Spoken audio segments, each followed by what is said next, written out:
മുടി തഴച്ചു വളരുക മാത്രമല്ല ഈ ഒരു രീതിയിൽ ഹെന്ന ചെയ്ത് കഴിഞ്ഞാൽ നിങ്ങളുടെ ഹെയറിൻ്റെ ടെക്സ്ചർ തന്നെ നന്നായിട്ട് മാറുന്നത് കാണാൻ പറ്റും. ആദ്യം നമുക്ക് ഹെന്ന പൗഡർ എടുക്കാം. ഞാൻ യൂസ് ചെയ്യുന്നത് ബഞ്ചാരാസിൻ്റെ ഹെന്ന പൗഡറാണ് കേട്ടോ. എന്നിട്ട് ആ പൗഡറിലേക്ക് നമുക്കൊരു മുട്ട പൊട്ടിച്ചൊഴിക്കാം. അപ്പോൾ ഞാൻ നന്നായിട്ട് മിക്സ് ചെയ്ത് കൊടുക്കുന്നുണ്ട്. മുട്ട നല്ലതാണ് ഹെയറിന്. പിന്നെ 1 ടേബിൾ സ്പൂൺ ചായപ്പൊടിയും 1 ടേബിൾ സ്പൂൺ കാപ്പിപ്പൊടിയും നന്നായിട്ട് വെള്ളത്തിലിട്ട് തിളപ്പിച്ചിട്ടതാ ഇതുപോലെ ഞാൻ അരിപ്പ വഴി ഇതിലേക്ക് ഒഴിച്ചു കൊടുത്ത് മിക്സ് ചെയ്ത് കൊടുക്കുകയാണ് കേട്ടോ. അപ്പോൾ നമ്മുടെ പാകത്തിന് വേണ്ട കൺസിസ്റ്റൻസിയിൽ നമുക്കിത് സെറ്റാക്കി എടുക്കാം. അപ്പോൾ ഞാൻ ഇതാ കയ്യിൽ ഗ്ലൗസ് ഇട്ടിട്ടുണ്ട്. അല്ലെങ്കിൽ നമ്മുടെ ഹെന്ന കയ്യിലായി കഴിഞ്ഞാൽ നന്നായിട്ട് കളറ് റെഡിഷായി മാറുമല്ലോ നമ്മുടെ കൈ. അതുകൊണ്ട് ഞാൻ ഗ്ലൗസ് യൂസ് ചെയ്തിട്ടാണ് അപ്ലൈ ചെയ്ത് കൊടുക്കുന്നത്. അപ്പോൾ എനിക്ക് ചെറിയ ഗ്രേ ഹെയർസ് ഒക്കെ ഉണ്ട് ഫ്രണ്ട് സൈഡിലായിട്ട്. അപ്പോൾ അതൊക്കെ ഒന്ന് ഹൈഡ് ചെയ്യാനും കൂടി വേണ്ടിയിട്ട് ഞാൻ ഹെന്ന അപ്ലൈ ചെയ്യാറുണ്ട്. പിന്നെ ഞാനിതാ എന്തുകൊണ്ടാണ് ഞാൻ ഇങ്ങനെ അപ്ലൈ ചെയ്ത് കൊടുക്കുന്നത് കെട്ടി വയ്ക്കാത്തതെന്ന് നിങ്ങൾ വിചാരിക്കുന്നുണ്ടാവും.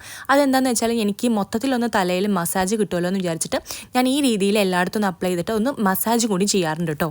എന്നിട്ട് ഞാൻ ഫൈനലിയാണ് ഇത് കെട്ടി വയ്ക്കാറുള്ളത്. അപ്പോൾ ഹെന്ന സെറ്റ് ആയിട്ടുണ്ട്. അപ്പോൾ ഇത്രയേ ഉള്ളൂ. ടാറ്റാ.